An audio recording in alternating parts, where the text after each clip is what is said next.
மீன் குழம்பு வைக்க போகிறோம். அது கடலெண்ணெய் சேர்த்துக்கலாம், ஒரு 4 ஸ்பூனு. வெந்தயம் சூடானோன்னு சாம்பார் வெங்காயம் சேர்த்துக்கலாம். வெங்காயத்துக்கு கூட கொஞ்சமாக கருவேப்பிலை சேர்த்துக்கலாம். சாம்பார் வெங்காயம் நல்லா வதங்கிடுச்சு. தக்காளி ஒன்று எடுத்து கட் பண்ணி வச்சுருக்கேன், சேர்த்துக்கலாம். இது கூடயே 2 பச்சை மிளகாய் சேர்த்துக்கலாம்.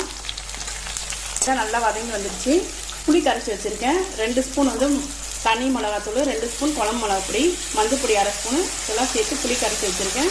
குழம்ப தாளிச்சிக்கலாம். மாங்காய் சேர்த்தாச்சு மீன் குழம்புல. இப்போ மீன் சேர்த்துக்கலாம். இது சால மீன் குழம்பு தான் நான் வைக்க போகிறேன். அதனால சால மீன் சேர்த்துடலாம். இதில்